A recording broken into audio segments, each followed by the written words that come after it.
This is how I participated in the creation and formation of the Ukrainian state. Story 6.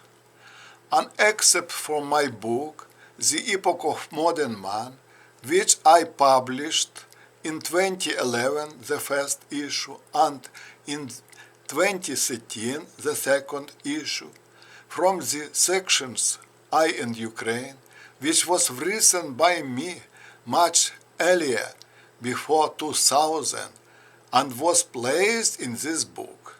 Page 8.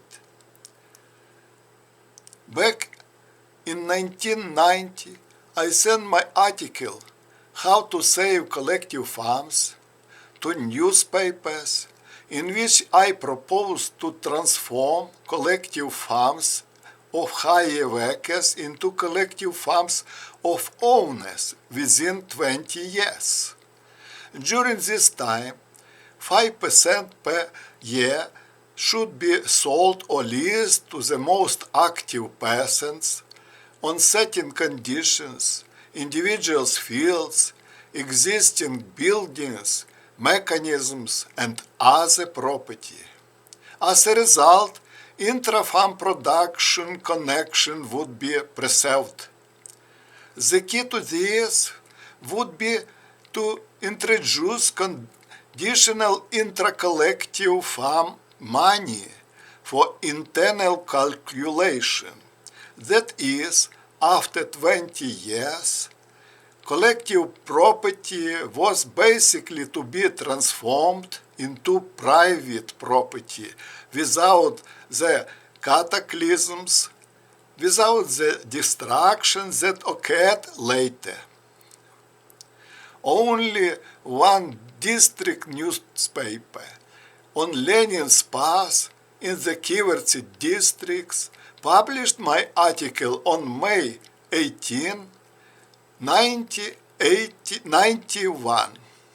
No one supported my initial, although the heads of the collective farms met all the time and looked for a way out, and they didn't find one, because they didn't have sufficient economic awareness.